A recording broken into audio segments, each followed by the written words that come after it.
নমস্কার কৃষ্ণপ্রেমী গুণী শ্রোতাজনেরা।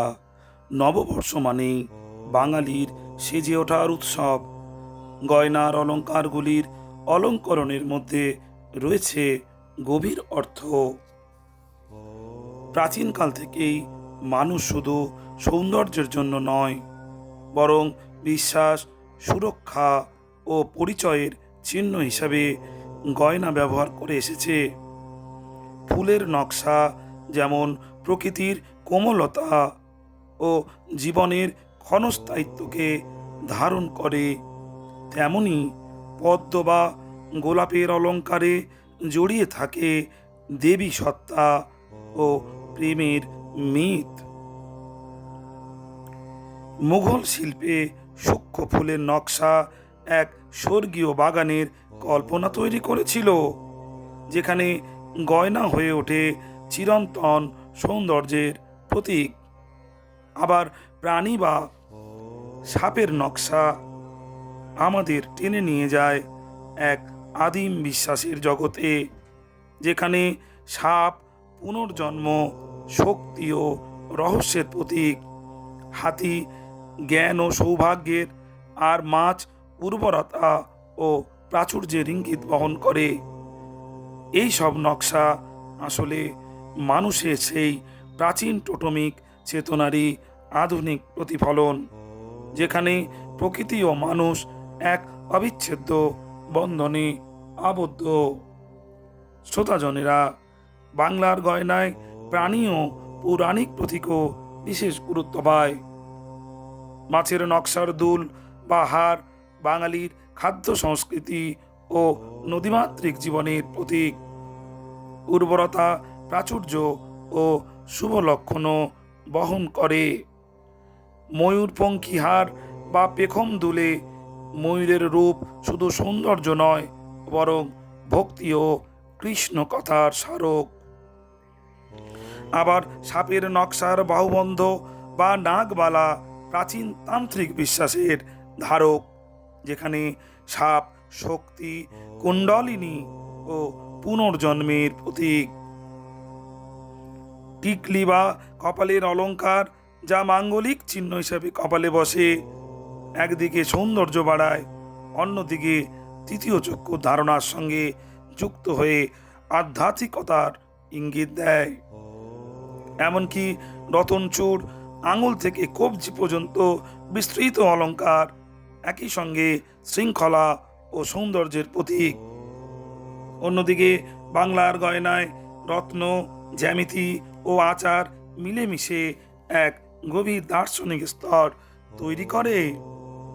নবরত্নহারে এই 9টি রত্নের বিন্যাস শুধু রঙের খেলা নয়, বরং গ্রহ নক্ষত্রের শক্তিকে ধারণ করার এক বিশ্বাস। এতে সূর্য থেকে শনি পর্যন্ত মহাজাগতিক প্রভাবকে শরীরে ধারণ করার চেষ্টা দেখা যায়। 5 নতি হার বা একাধিক স্তরের হার জীবনের বহুমাত্রিকতা ও সামাজিক স্তরের প্রতীক হিসাবে বিবেচিত হয়। গলাবন্ধ বা চকার ধরনের হার, যা গলার সঙ্গে লেগে থাকে, তা একদিকে রুচিশীলতার চিহ্ন, অন্যদিকে আত্মসংযম ও নিয়ন্ত্রণের প্রতীক।